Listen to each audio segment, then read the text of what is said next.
நேயர்களே, இன்றைக்கு நாம் பேச போகிற மிக முக்கியமான தலைப்பு, கொஞ்சம் நீண்ட இடைவெளிக்கு அப்புறம் நான் இப்போது மாற்றுக்குரலில் உங்களுக்கு பேசுகிறேன். என்னன்னு சொன்னேன்னா, ஈரானுடைய போர், அமெரிக்கா அதிபர் கொலை செய்ய முயற்சி, அவர் அதிலிருந்து தப்பினார். இதற்கும் ஈரானுக்கும் என்ன சம்பந்தம்? அப்புறம் ஈரானுடைய நிபந்தனைகள் என்ன? அமெரிக்கா ஏற்க மறுத்ததா? நிறைய பேச போகிறேன். முதல்ல நான் பேச போகிறது, ஈரானுடைய அப்பாஸ் அராகச்சி ரஷ்யாவுக்கு சென்றிருக்கிறார். அவர் ரஷ்யாவுக்கு செல்வதற்கு முன்பாக பாகிஸ்தானுக்கு சென்று என்ன செஞ்சார் சொன்னா, பாகிஸ்தானில் ஒரு அந்த நெகோசியேஷனுக்கு எங்கள் சார்பாக இன்னென்ன விஷயங்கள் இருக்குங்க, அதை நீங்கள் ஏற்றுக்கொள்ள வேண்டும் அப்படின்னு பாகிஸ்தானுக்கு அவர் ஒரு கடிதாசியை கொடுத்தார். அதை கொடுக்கும்போது ரொம்ப சிரித்த முகத்தோடு அவர் கொடுத்தார். அதை பார்த்த அமெரிக்க அதிபர் என்ன சொல்லிட்டார்னா, ரொம்ப ஒரு ஹாப்பினஸ் மூமெண்ட்டு, அது அவர் இறங்கி வந்துட்டார், எங்களுக்கு ரொம்ப பயந்தான், அவர் சிரித்த முகத்தில் இருக்கார், இதுக்கு மேலே அமெரிக்காவை எதிர்த்து அவனால் போரிட முடியாது, அதனால் அப்படி இப்படின்னு வழக்கம் போல் அவர் தனது கதையை விட்டார். யார்? அமெரிக்க அதிபர் டொனால்ட் ட்ரம்ப். அவருடைய கதைகளுக்கெல்லாம் நாம் இலக்கணம், காரண காரியங்களை கண்டுபிடிக்க முடியாது, அதை விட்டுருங்க. இப்படி சென்று கொண்டு இருக்கிற போது இவர் கடிதாசியை கொடுத்துட்டு ஒமனுக்கு போயிட்டு அங்கிருந்து அவர் ரஷ்யாவுக்கு வந்து விட்டார். இப்போ இதுக்கு இடையில அந்த கடிதாசியை பிரித்து பாகிஸ்தான் பார்த்தது. இப்போ பாகிஸ்தானுக்கு அவர் சொல்லும்போது, நாங்கள் பேச்சுவார்த்தைக்கு வர்றோம். யார்? ஈரானுடைய வெளிவிவகாரத்துறை அமைச்சர் பேச்சுவார்த்தையில் கலந்து கொள்வதற்கே நிபந்தனை அமெரிக்காவுக்கு. இதுவரைக்கும் அமெரிக்காவுக்கு எவருமே நிபந்தனை விதித்ததில்லை.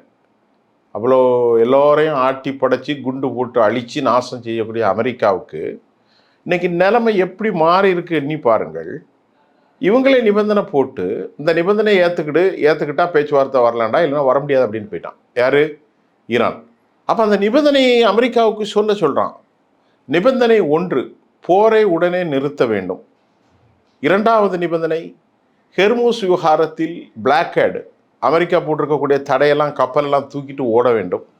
3வது, எங்கள் மேலே இருக்கக்கூடிய தடை, பொருளாதார தடையை நீக்கி எங்கள் பணத்தை 10 லட்சம் கோடியை ரிலீஸ் பண்ணிடணும் கத்தார் பேங்க்லேருந்து. இந்த 3ஐயும் செஞ்சால் தான் பேச்சுவார்த்தை, இல்லைன்னா பேச்சுவார்த்தை கிடையாது போன்ட்டான். எப்படி? போரை நிறுத்தணும், ஹெர்மூஸ்லேருந்து கப்பலை எடுக்கணும், ஹெர்மூஸில் நார்மலாக ஆகணும். 3வது, எங்கள் மேலே போட்டிருக்கக்கூடிய 47 வருஷம் போகிற தடையை நீக்கி பணத்தை ரிலீஸ் பண்ணு, ஏற்கனவே பிடிச்சி வச்சிருக்கிய பணம் அதெல்லாம். இந்த 3ஐ ரிலீஸ் பண்ண பிறகு தான் 4வது நம்ம பேச்சுவார்த்தை. இந்த 3 ஓகே. முதல்ல கப்பல்லாம் போயிட்டு ஹெர்மூஸில் நாங்கள் சுற்றி வளைக்கல. 1, போரை நிறுத்தினாலே இது ஆட்டோமேட்டிக்காக வந்துடும். 2 ஒரே கண்டிஷன் தானே வைங்களேன். போரை நிறுத்தின உடனே இது கப்பல் எடுத்துருவாங்க, நார்மலாக ஹெர்மூஸில் எல்லாம் வரும், பணம் வசூல் பண்ணுறதுலாம் 2வது. 3வது, 10 லட்சம் கோடி ரிலீஸ் பண்ணி மடமடன்னு உலக அளவில் போட்டிருக்கக்கூடிய தடையை நீக்கி, இந்த 3ஐயும் போயிட்டுன்னா நாங்கள் பேச்சுவார்த்தைக்கு வரோம் அப்படின்னு பாகிஸ்தானுக்கு அமெரிக்காட்ட சொல்லிடுங்கன்னு சொல்லிவிட்டு அவர் ஃப்ளைட்டில் போயிட்டார். ஃப்ளைட்டில் போனோடனே அவர் அமெரிக்கா சார்பில் அதிர்ச்சி அடைஞ்சிட்டாங்க. என்னடா இது, நமக்கே கண்டிஷன் போடுறான், நம்ம உலகத்தையே கண்டிஷன் போட்டனவன் அப்படின்ட்டு அவன் இருக்கிற போது அமெரிக்காவுடைய மார்க்கோ ரூபியோ சொல்கிறாரு, அது யார் இவர் கண்டிஷன் போடுறதுக்கு, இது ஹெர்மூஸ் உலகத்திலே ஒரு பொதுவான வழித்தடம், இதை அவங்க போடக்கூடாது அப்படி இப்படின்னு இவர் பேசும். இவர் எப்படி கட்ட பஞ்சாயத்து பணம் வசூலிக்கும்? இப்போ நீ மட்டும் எப்படி வசூலிக்கிற? அடுத்த நாட்டுக்குள்ளே உள்ள பூந்து நாட்டுடைய மன்னர் அரசரை தூங்கிட்டு இருக்கிறான், அவனும் பொண்டாட்டியும் தூக்கி ஜெயிலில் வச்சுட்டா உன்னோட கட்ட பஞ்சாயத்து ஈரான் பண்ண முடியுமா? ஈரான் என்ன சொல்கிறான், ஹெர்மூஸ் எங்களுடைய area, it is a part of our territorial. கடல் மைலில் நாட்டிக்கல்ல 24 கிலோமீட்டர் ஒரு கடல் பாதை இருக்கிறது, ஆனால் இது 21 இருக்கிறது. நாங்கள் ஃப்ரீயாக விடுவோம், நாங்கள் காசு வாங்கிட்டு விடுவோம், அது எங்கள் ரைட்டப்பா, அது எங்களுடைய ஆதிக்கத்துக்கு உள்ளது. யூரோப்லேருந்து போகிற கப்பல்களுக்கு வசூலிப்போம், அமெரிக்க கப்பல்களுக்கு வசூலிப்போம், சவுதி போன்ற கப்பல்களுக்கெல்லாம் நாங்கள் வசூலிப்போம். அந்த வசூலிப்பது எப்படி? அதற்கு பிறகு எங்கள் நாட்டில் 27 லட்சம் கோடி அழிஞ்சிருக்கு, அதுக்கு இதைத்தான் வச்சு நான் நாட்டை மேன்மைப்படுத்த போகிறேன் அப்படின்னு சொன்னால், இப்போ அமெரிக்காக்காரனுக்கு என்ன சம்மந்தம் இருக்குது? சம்மந்தமே இல்லை. எங்கேயோ இருக்கக்கூடிய அமெரிக்கா இங்கே வந்து அவருடைய இடத்துல வந்து அது கடலில் உலகம் அப்படித்தான். இந்த கடல் எல்லை இவர்களுக்குரியது, இன்னென்ன கடல் எல்லை மற்றவர்களுக்குரியது. அப்படிதான் ஹெர்மூஸ் வளைகுடா. இப்போ அமெரிக்கா வந்து இதில் கேட்கக்கூடாதுன்னு சொல்லி இந்த 3 கோரிக்கைகளும் அவர்கள் ஏற்றுக்கொள்ளவில்லை. இவர்களும் பேச்சுவார்த்தைக்கு வரல. சரி, அது தெரிஞ்சது தானே. இப்போ அப்பாஸ் அராகச்சி புட்டினை சந்தித்த உடனே புட்டின் என்ன சொல்லியிருக்காருன்னா, உங்கள் நாட்டு மக்கள் ரொம்ப கரேஜ்ஃபுல்லாக தைரியமானவங்க, எதையும் எதிர்த்து நிற்கக்கூடிய மன வலிமை கொண்டவர்கள் என ஈரானியர்களையும் ஈரான் மக்களையும் அவர் பாராட்டினார். அவங்க இழப்பு எவ்வளோ பயங்கரமான இழப்பு தெரியுமா? கொடூரமான இழப்புகள். நாட்டில் மக்கள் இறந்து கட்டமைப்புகள் உழுது 13 தலைவர்கள் எல்லாம் அழிக்கப்பட்ட பின்பு கூட அவர்கள் உறுதியாக நிற்கிறார்கள். அதை தான் அவர் ரொம்ப அழகாக சொல்லிட்டாரப்பா, உங்கள் நாட்டு மக்கள்லாம் ரொம்ப டாப்பு அப்படின்ட்டு. இப்போ முதலாக இதுவரைக்கும் சொல்லாமல் பின்னால் உட்கார்ந்து தான் ரஷ்யா வேலை பார்த்துக்கிட்டு இருந்ததாக சொல்லுவாங்க. இப்போ முதல்ல என்ன சொல்லிட்டாங்க, அமெரிக்காவுக்கு உலகத்தெல்லாம் ஆளன்னு ஆசை, எல்லா நாட்டிலையும் வந்து அவன் தலையிடுறான், எல்லா நாட்டுடைய எண்ணெய் வளத்தையும் கட்டுப்படுத்துறதுக்கு அவங்க நினைக்கிறான், அந்த பேராசைக்கு நீ முடிவு கட்டணும் அப்படின்ன மாதிரி ரஷ்யாவுடைய வெளிவிவகாரத்துறை அமைச்சர் லவேரா வந்து ஓப்பன் ஸ்டேட்மெண்ட் வெளிப்படையாக இதுவரை அறிவித்துட்டார். இப்போ அப்பாஸ் போனார் இல்லைங்க, அப்பாஸ் போய் என்ன அக்ரிமெண்ட் போட்டார்னா 20 வருஷத்துக்கான அக்ரிமெண்ட் ஏற்கனவே மசூத் பெசஸ்கியானுக்கும் புட்டினுக்கும் இடையில இருக்குது. அதாவது ஈரானுக்கும் ரஷ்யாவுக்கும் இடையில. இப்போ அப்பாஸ் புட்டினை சந்தித்த பிறகு புட்டின் என்ன அக்ரிமெண்ட் போட்டிருக்காங்கன்னா, ஏவுகணைகள் ஐசிபிஎம் இன்டர் கான்டினென்டல் பலிஸ்டிக்ஸ் மிசைலாக இருந்தாலும் சரி, அதற்கான டெக்னாலஜியாக இருந்தாலும் சரி, க்ரூஸ் மிசைலாக இருந்தாலும் சரி, அப்புறம் air defence system S-300 S-400, அப்புறமா வந்து Su-34, Su-57, Su-35, அது மட்டும் இல்லாமல் electronics warfare system, radar system, S-300 S-400 இது எல்லாத்தையும் கொடுத்துருவாங்க.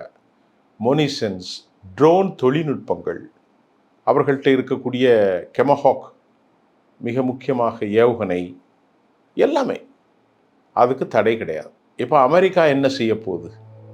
நேரடியாக நாங்கள் எல்லாத்தையும் கொடுப்போம், எல்லாத்தையும் செய்வோம்னு அறிவித்த பிறகு இப்போ அமெரிக்காவுக்கு என்ன தடை ஏற்படுத்த முடியும்?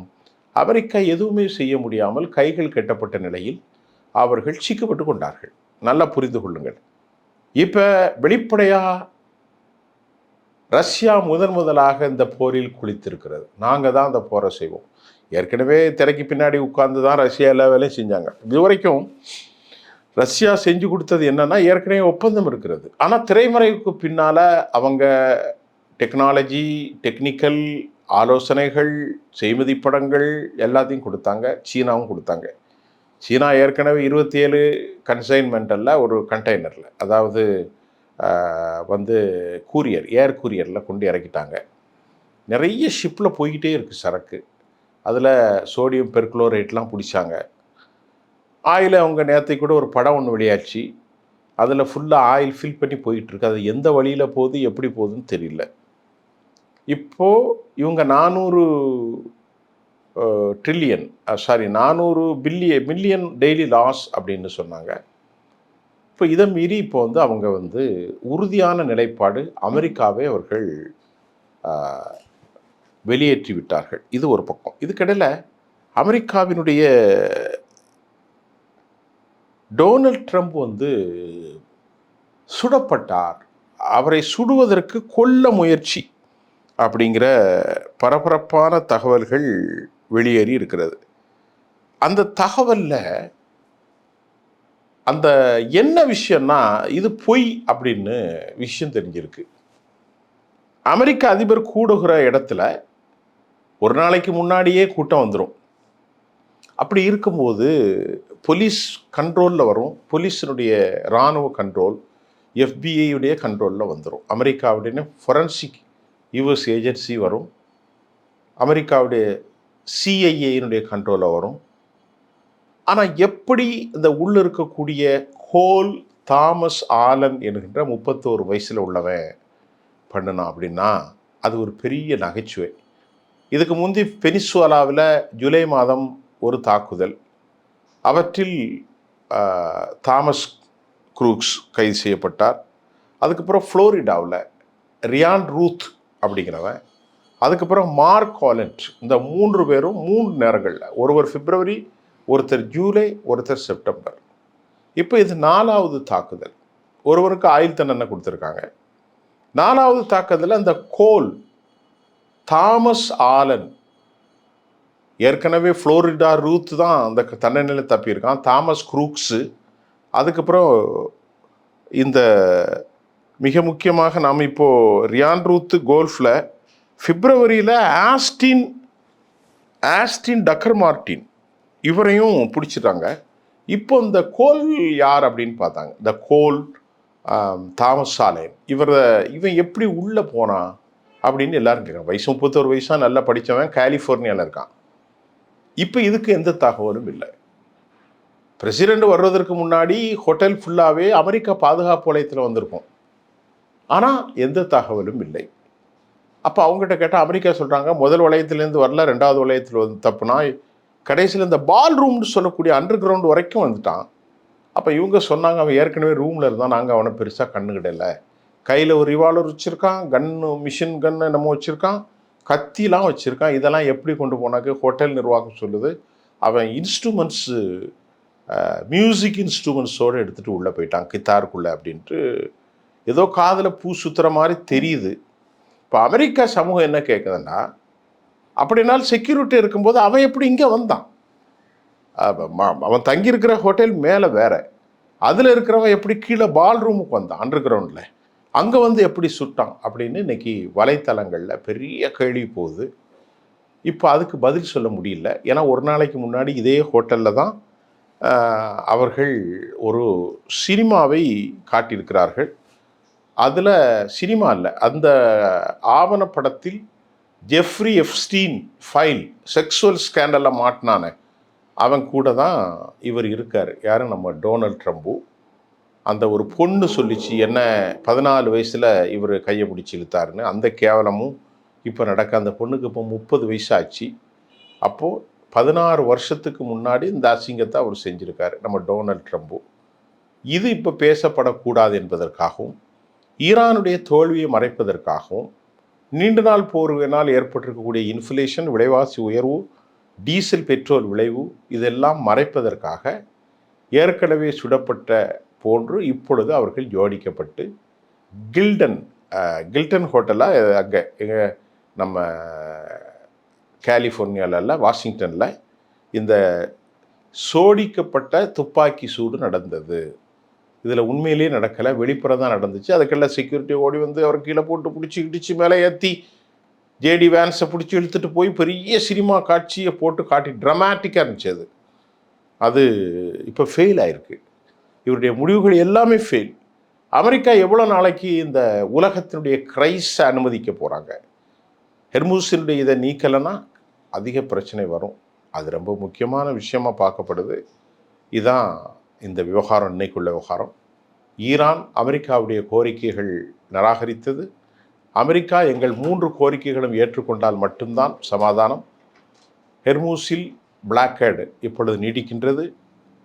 இன்னும் இன்டெஃபினிட்டிவ் 4 நிறுத்தப்படாமல், கால நேரம் அமைக்காமல் அமெரிக்கா அறிவித்ததுக்கு காரணம், அமெரிக்காவில் குண்டுகள் இல்லை, அமெரிக்காவுடைய தடுப்பு யூகம் இல்லை, அமெரிக்காவில் ஆயுதங்கள் இல்லை. இதையெல்லாம் திசை திருப்பதற்கு துப்பாக்கி சூடு நடத்தியது இன்றைக்கு அமெரிக்க வலைத்தளங்களில் பெரும் பேச்சு பொருளாக போயிருக்கு. மீதும் அடுத்த செய்தியோடு நாளைக்கு உங்களை சந்திப்போம். நன்றி.